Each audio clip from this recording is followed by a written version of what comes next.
Sammy Davis Jr. stumbled into Dean Martin's dressing room, his face twisted in silent agony, tears carving paths down his cheeks like rain on polished marble. The door slammed behind him, echoing off the gold-trimmed mirrors and velvet curtains of the Sands Hotel showroom backstage. Dean, mid-sip of bourbon neat, froze with the glass halfway to his lips, his sharp blue eyes narrowing under the harsh vanity lights. "What in the world hit you, kid?" Dean's voice cut through the thick air, low and steady, the kind that commanded stages from Vegas to New York. He set the glass down with deliberate calm, rising from his leather chair, tuxedo jacket slung over its back like a discarded skin. Sammy collapsed against the makeup table, knocking over a bottle of aftershave that shattered in a sharp burst, its scent exploding like a desperate confession. His shoulders heaved, but no words came. Only ragged breaths that spoke of nights unraveling at the seams. Dean crossed the room in 3 strides, his hand firm on Sammy's arm, pulling him upright. If this story's gripping you from the start, hit that subscribe button right now like the video. Share it with a friend who needs this kind of raw tale, and drop a comment below telling us where you're watching from tonight, Vegas, LA, or halfway around the world. Dean steered Sammy to the worn sofa, the one that had absorbed confessions from Sinatra himself after too many encores. "Talk to me, Sammy. You don't barge in here like a man chasing ghosts unless it's eating you alive." Sammy's single good eye, the other hidden behind a lifetime of stagecraft, locked onto Dean's wild with a fear that fame's glare couldn't touch. He'd danced through fire before, the car wreck that stole half his sight, the whispers of crowds who cheered his talent but questioned his place at the table. Tonight, though, something deeper clawed at him, a fracture in the unbreakable rat-pack bond they'd forged under spotlights and scotch. It started hours earlier, that very show. The Sands was electric, packed with high rollers in tailored suits and dames dripping diamonds, all hungry for the rat-pack magic. Sammy had owned the stage as always, flipping, singing, cracking wise with a rhythm that made the impossible feel effortless. But midway through Mr. Bojangles, a note cracked. Not his voice, his spirit. From the wings, he'd caught the gaze of a producer from back east, a man with pull in the studios, eyes cold as a winter rejection. The man had leaned to his companion, words lost in the applause, but the sneer unmistakable. Sammy ished strong, bowing to thunderous cheers, yet inside the hook of doubt sank deeper. Dean poured 2 jars of bourbon, pressing 1 glass into Sammy's trembling hand. "That producer, forget him. We all get those looks." But Sammy shook his head, the liquid sloshing. "It's not just looks, Dean. It's the calls, the ones saying I'm too much or not enough. Tonight, he slipped me a note backstage. Said the pack's golden, but I'm the weak link. That without me toning it down, the whole show's tainted." His voice cracked on the last word, the weight of isolation pressing like an uninvited spotlight. Dean leaned back, lighting a cigarette with a flick of his Zippo, smoke curling like unspoken secrets. He exhaled slowly, watching Sammy through the haze. They'd met years back, Sammy a scrappy kid in vaudeville, Dean the crooner with a laugh that disarmed kings. Through it all, tour buses rattling across deserts, all-night card games in hotel suites, they'd become brothers in the chaos of celebrity. Dean had pulled strings for Sammy's gigs when doors stayed shut. Sammy had covered for Dean's haze of exhaustion with flawless ad-libs. But lately, the industry's undercurrents pulled harder, headlines hinted at fractures, Sammy's new faith, his marriage to May, the way Vegas loved him on stage but eyed him warily off. "You think I'm blind?" Dean said, voice gravelly from 1,000 smokes. "I've seen the shadows they cast on you, but kid, you're the spark. Without that fire, we're just suits singing covers." Sammy drained his glass, slamming it down. "Fire? It's burning me out. Last week in LA, a club owner pulled me aside, said play it safe, blend in. Blend in? After all this?" He gestured wildly at the room, the posters of sold-out nights peeling at the edges. The clock on the wall ticked mercilessly, marking the intermission's end. Outside, the crowd's murmur swelled like an approaching storm. Dean stubbed out his cigarette, standing to pace the Persian rug, his mind turning over the pieces. Sammy wasn't just crying over one note. This was the culmination, a lifetime of proving himself in a world that demanded perfection from the flawed. Dean remembered his own cracks, The early days scraping by, the family he'd left behind in Ohio, the bottle that whispered escape. But Sammy, he carried the extra load, the one no one else saw. "Sit tight," Dean muttered, grabbing his jacket. "I need a minute." He slipped out, weaving through stagehands barking orders, the air thick with grease paint and anticipation. In the shadowed hallway, he found the producer nursing a cigar, laughing with a suit. Dean approached, all casual charm masking the steel beneath. "Enjoying the show?" The man nodded, oblivious. Dean leaned in, words precise as a scalpel. "Sammy's the heart of this. Mess with him, you mess with all of us." The producer's smile faltered, but Dean was already gone, striding back. Re-entering the room, he found Sammy staring at his reflection, tracing the scar that deed half his face. "What did you do?" Sammy whispered, voice raw. Dean closed the door softly, the lock clicking like a vow. He sat beside him, close enough to smell the lingering stage sweat. "Nothing you couldn't have. But listen, kid, this pack, it's not about blending. It's about owning the damn room." Sammy turned, hope flickering amid the despair. "Then why does it feel like I'm always one step from the edge?" Dean's hand gripped his shoulder, steady as an anchor. The tension hung thick, the whisper building like a crescendo held back. Outside, Frank's voice boomed through rehearsals, calling them to stage. Time pressed. Dean's eyes softened, the crooner's mask slipping to reveal the friend forged in fire. He leaned in, breath warm against Sammy's ear, and whispered words that shattered the last of his defenses. "Because you're not just in the pack, Sammy. You are the pack, and without you, I'd have walked away years ago." The words landed like a thunderclap in silence. Sammy's breath caught, tears renewing but different now. Cleansed somehow, not broken in ruin but reforged in truth. He straightened, wiping his face, the fire reigniting in his chest.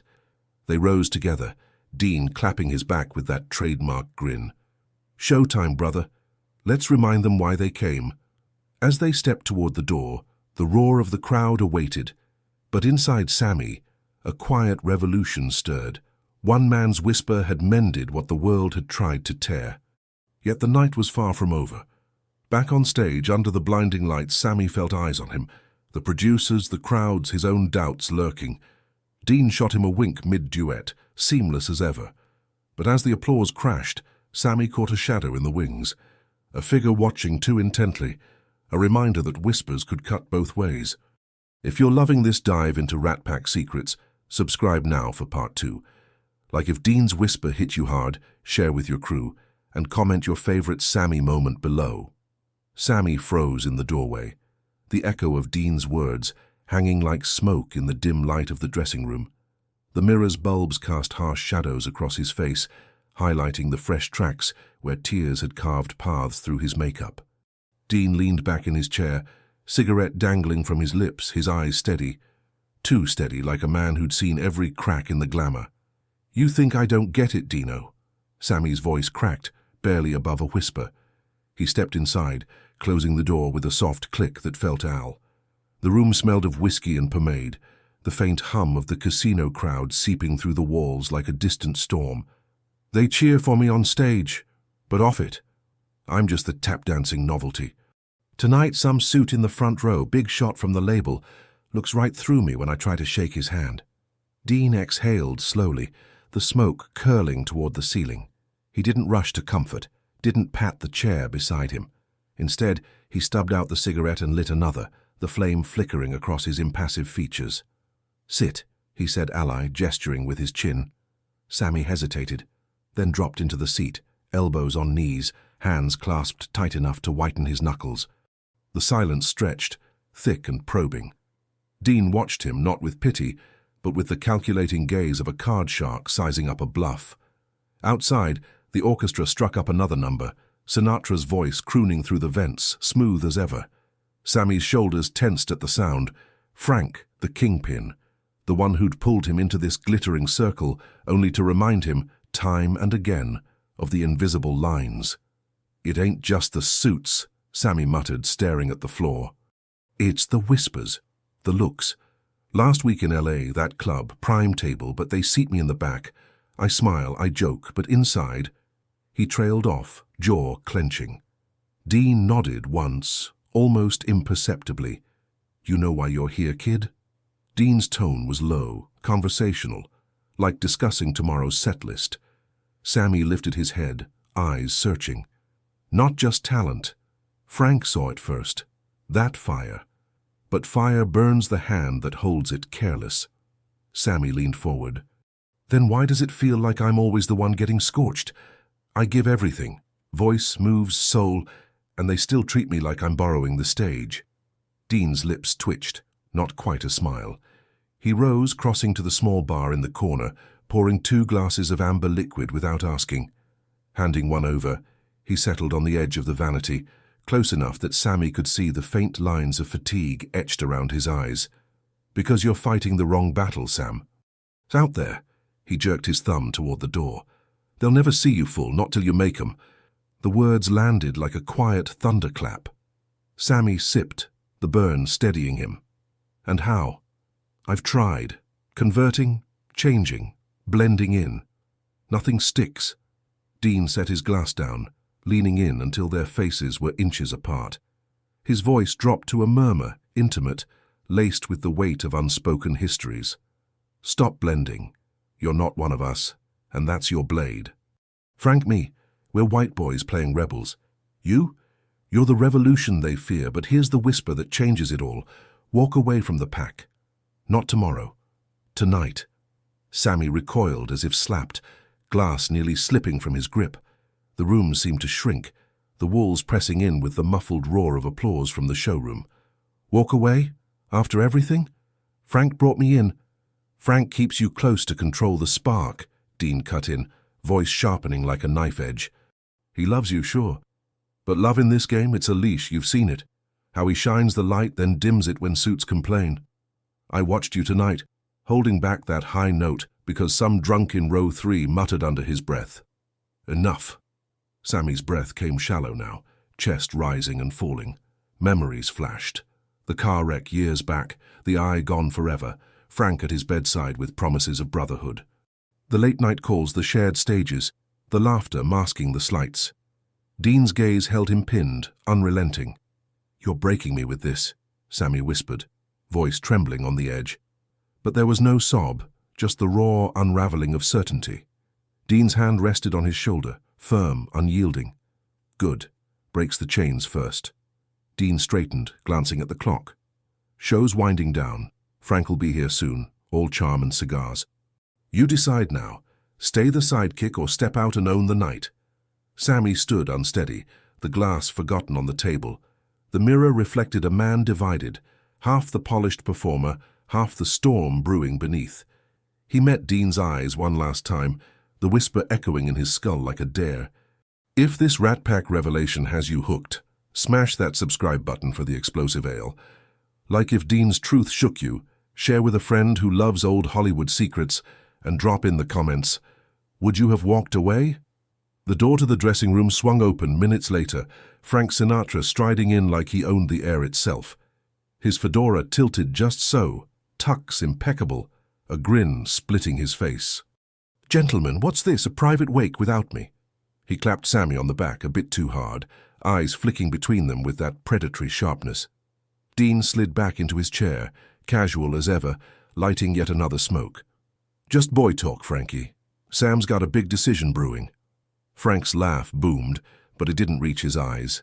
He poured himself a drink, settling into the third chair, forming a tense triangle. "Decision? Sammy, my man, your family. Pack forever." "What's eating you?" Sammy stood by the mirror, adjusting his tie, buying time. Dean's words clawed at him. Revolution, leash, own the night. The casino's energy pulsed beyond the door, a world of spotlights and shadows waiting. He could feel the pull, loyalty's comfort versus the unknown blaze. "Tell him, Sam," Dean prompted softly, exhaling smoke rings that drifted like ghosts. Frank leaned forward, charm dialing up. "Spill it, kid. Whatever it is, we fix it. That's what we do." Sammy turned, facing them both.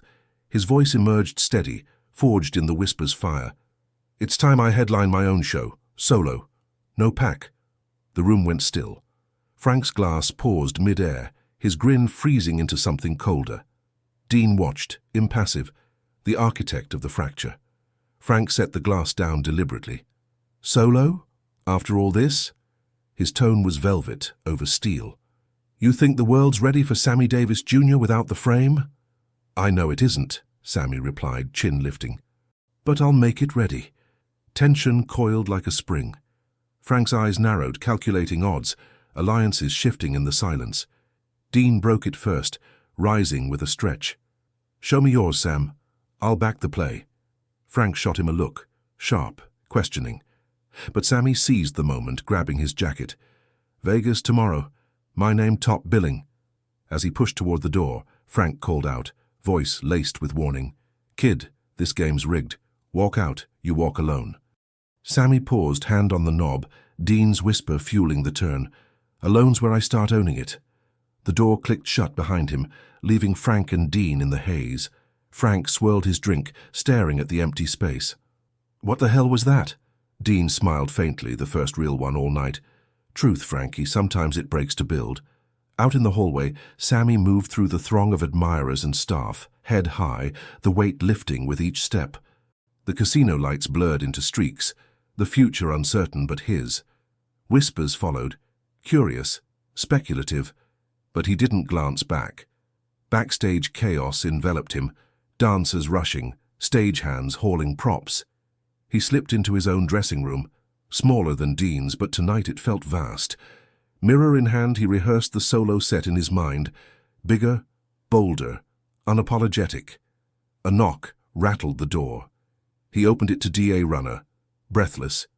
Mr. Davis, message from Mr. Sinatra. He wants a word. Now. Sammy's pulse quickened. The test. He nodded, stepping out into the fray. If you're gripped by Sammy's bold stand, hit subscribe for the heart-pounding conclusion, like if you'd go solo too. Share this twist with your Rat Pack fans and comment, Frank or Dean, who's the real kingmaker? The spotlight lingered on the empty stage, the echo of Sammy's owl note hanging like a challenge in the smoky air of the Copa room. Applause thundered, but Sammy Davis Jr. slipped through the velvet curtains, his tuxedo jacket slung over one shoulder, heart pounding harder than the drums that had just faded.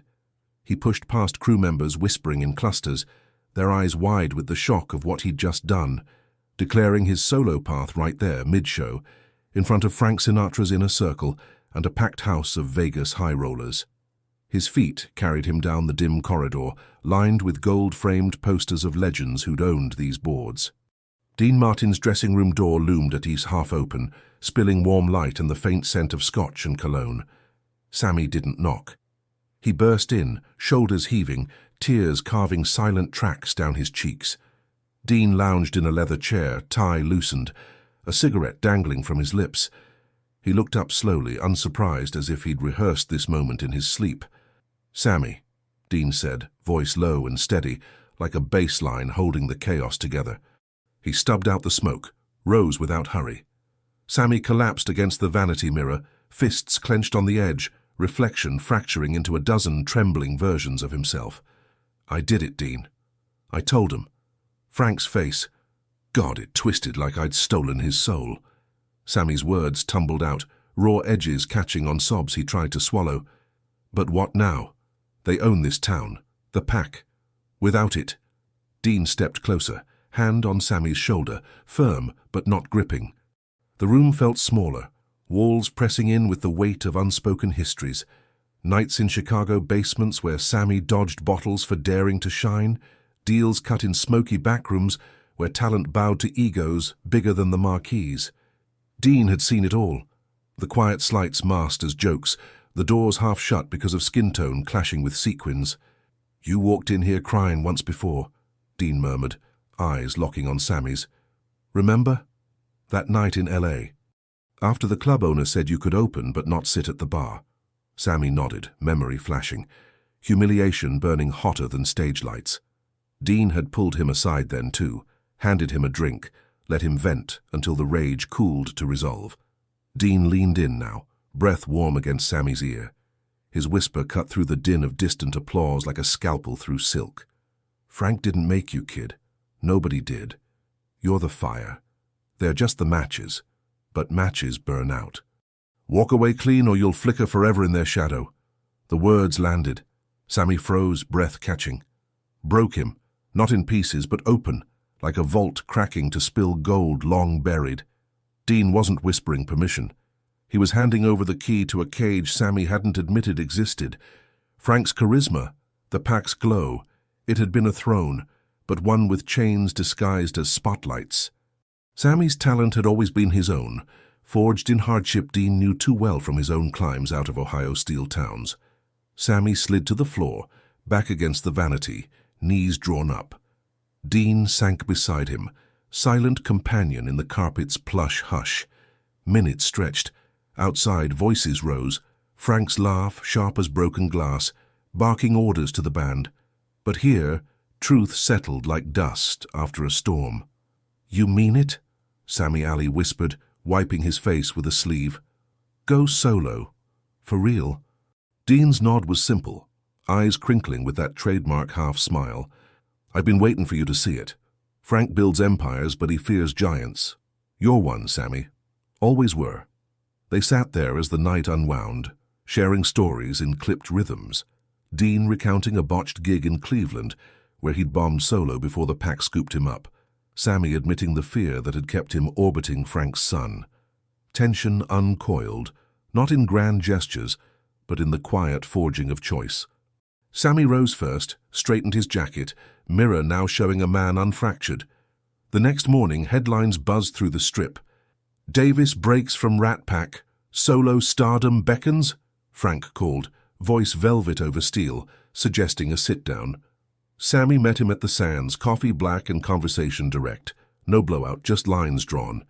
Frank's pride stung, but business was business. He wished Sammy well, publicly at least, the Kingmaker's mask slipping just enough to reveal the man beneath. Sammy's first solo show hit New York 6 months later. The crowd sensed it. The hunger sharpened, unfiltered by pack dynamics. He owned the stage, voice soaring through standards and his own cuts, feet tapping rhythms that echoed his heartbeat. Dean slipped in midway, front row, nodding approval from the shadows. No fanfare. Just a raised glass across the room. Years carved their paths. Sammy built an empire. Records platinum, films rolling. A marriage tested, but holding through the grind. He faced empty seats when trends shifted, promoters who hedged bets, but each setback honed him sharper.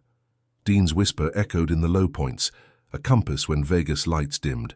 Frank drifted into his own orbit, the pack dissolving into nostalgia acts and solo swings. Bonds frayed but didn't snap. Holiday cards, chance encounters at awards shows, reminders of what had been. One evening in '75, Sammy found himself backstage at Caesar's Palace, headlining again. Dean wandered in, older now, hair silvered, but that lounge lizard ease intact. They embraced, no tears this time, just shared glances, heavy with history.